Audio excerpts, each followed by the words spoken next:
This is a terrible time to buy real estate. The economy is so unstable. There's going to be a housing market crash. Interest rates are through the roof. There's a recession. There's going to be a bubble burst. All of these things that make buying a home in this particular time the worst decision that you can make. And being the contrarian that I am, naturally, I bought the most expensive tiny house in the California desert.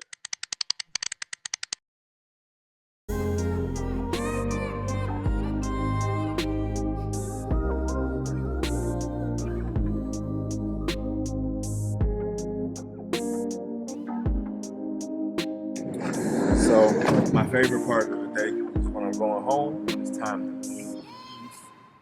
But it's even better day because we are officially closed. We are officially closed. Yeah, we're getting the keys today. Just got the message, so it's time for me to go, get changed, get ready, head out there to the new place. And I'll talk to you guys on the way, but it is key day finally. So see you guys in a minute.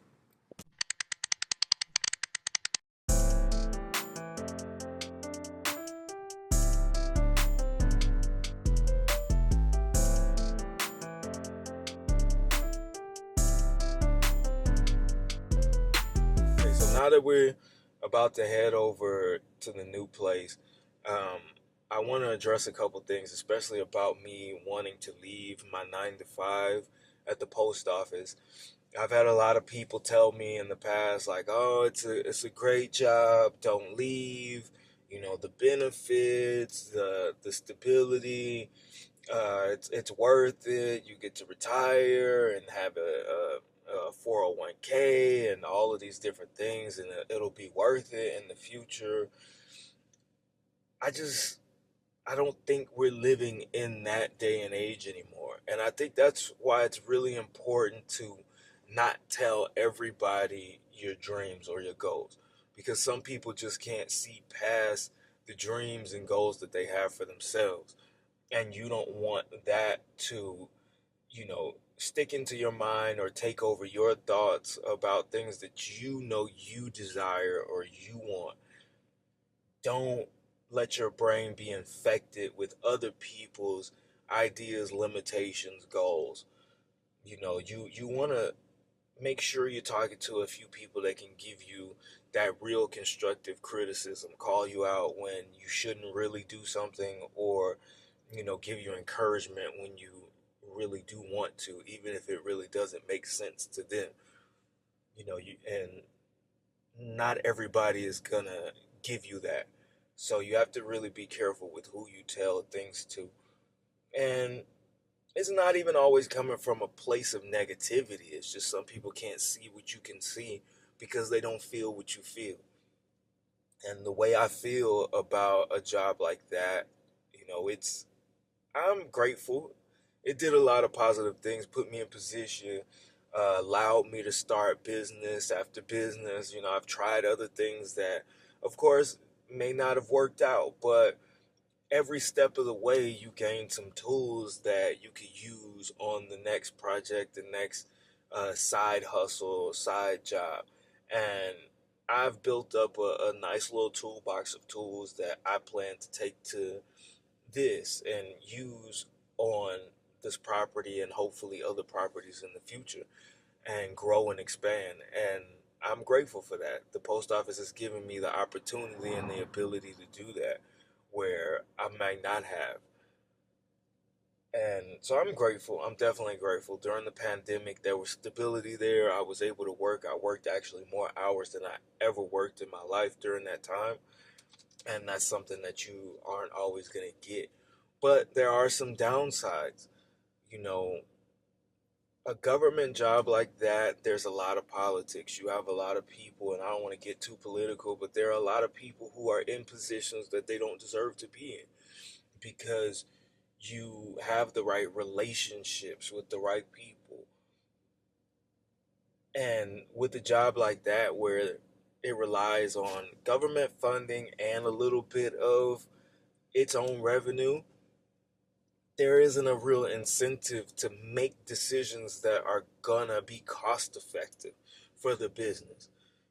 Actually bringing in money. And I think with the way the future is going, I think mail is dying, of course. People care about packages, people care about, the things that they're buying, but the post office isn't prioritizing that. They're thinking about stamps. They're thinking about all the old school things because you have old school minded people in charge.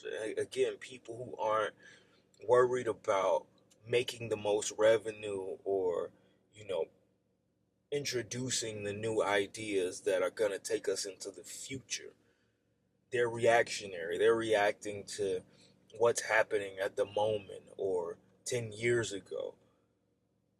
And I don't think it's sustainable for the future. I just don't. Without some drastic change. You've seen, what's happened with UPS and FedEx and all these other companies that have done a lot of cutting. And it's happening with us. They're cutting hours. They're figuring out creative ways to screw you out of your money, for lack of a better word. And I just don't like where I see things are going. And it's not something that I want to be a part of. And it's not all the post office. Some of it's me. It's no matter where I am, because I have a business mind, I think I'm going to see areas where this can be improved, that can be improved, or this can change, or that can change. I'm always going to be thinking about it from a boss standpoint, not saying that in an arrogant way, but from more of a leadership standpoint. And if I don't have that type of, you know, job where I think my leadership skill is going to be valued, then I'm going to feel wasted. And I rather apply that to things that I create for myself because I know it's not going to be wasted. My creativity, my ideas aren't going to be wasted on crafting somebody else's dream. I have my own dream that I want to craft and things that I want to build. And because I've always felt like that, every little taste of freedom that I've gotten, starting side hustles or, going out and actually exploring other side hustles and working little side jobs, that feeling of freedom that you get from doing something different is unmatched. Even if it means you working 24/7 when before you were happy to work that 8 hours and go home. When you work for yourself, it's a 24-hour thing. But when you love what you do, that 24 hours is the best 24 hours. It feels so great.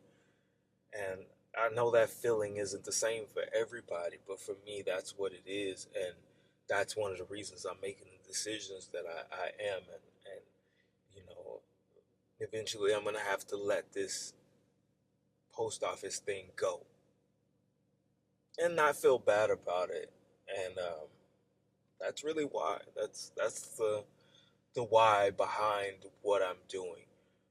I just don't see a future with that 9 to 5 as something that I want. I see a lot of people that retire. I meet so many people on a daily basis. You see retirement, you see people sitting in their garage, just out or in the yard or just spending time at home all day long. And for me, that's not something that I desire. I don't desire to ever retire. I want to love what I do and I want to have something to do forever. I don't want to just wake up and just sit around all day and watch TV and go to the store and have that fixed income where, I just develop a routine and that's it. No, I want to have properties all around the world that I can go and travel to here or there and oversee and build creative things and eventually when I'm too old to be creative or build something creative, I could pass it on to other people that I see have that same drive and creativity that I have. I want that for the future. To always travel, go on the road and, just experience, just continue to experience. And I see so many people that are so limited, especially living in California. Working one job and retiring is not really a thing anymore. Retirement is not going to really sustain you.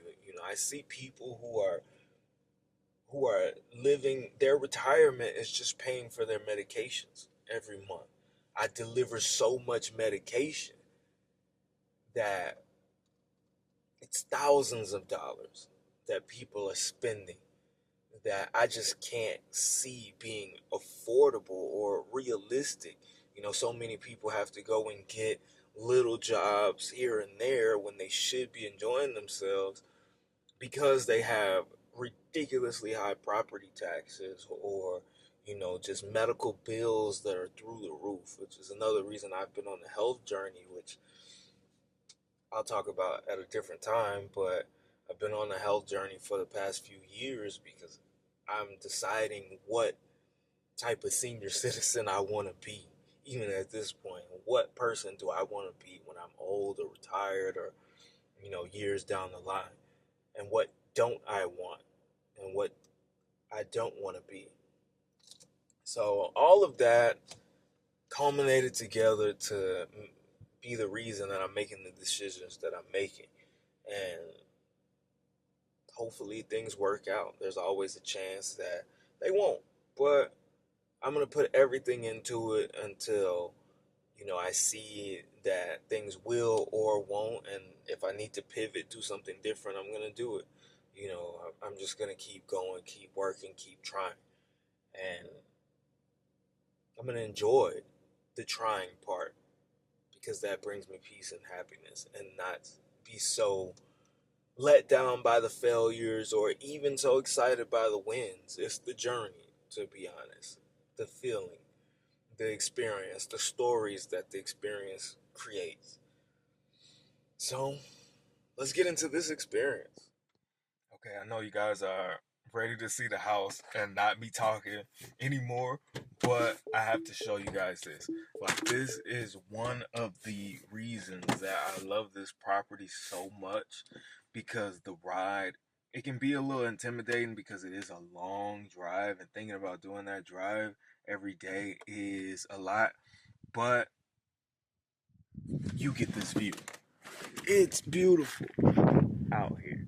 I don't know how well you can see with the sun behind me, how nice this looks, but it is amazing. And like the seclusion, being able to, I can really come out into the street right now. There are some cars coming, so let me get out of the street. But it is beautiful out here.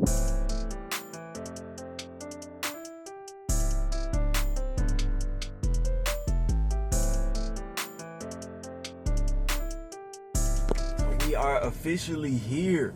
We are officially at the new property. Now it's time to get the keys. Let's get the keys. Let's go. Hey, so my realtor couldn't be here, but shout out to Jody Rodriguez for the whole process. It was a smooth process for the most part, but since she couldn't be here to give me the keys, I have to get the keys myself, and then I'll take you guys on a tour.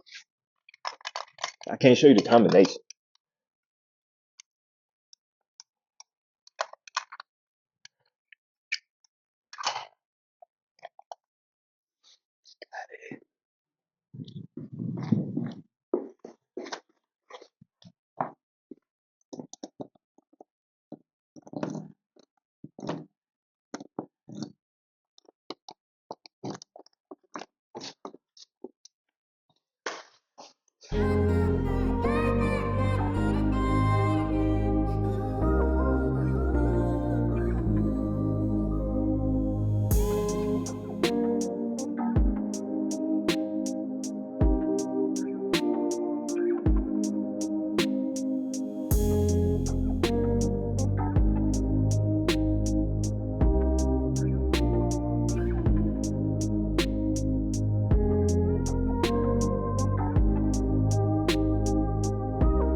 The big question is, can I take this tiny property combined with the big dreams that I have and make the best couples retreat Airbnb that you've ever seen? So I'm not some financial guru that my hat would lead you to believe. I don't have any type of inheritance or a settlement from a car accident that I got into or anything besides my hard-earned government salary that I'm putting on the line to see if I could bring this vision to reality. It's a risk, but it's a risk that I'm going to take in front of you guys. Every trip, every stumble, every failure, every success is going to be documented for you guys to see and be along for the ride. And hopefully this thing works out, because I'm betting everything that it does. If that's something that you're interested in, hopefully you take this journey with me. We just have to see how it goes. Either I made the best decision of my life, or I bought the most expensive shoebox in the desert. And either way, we're here.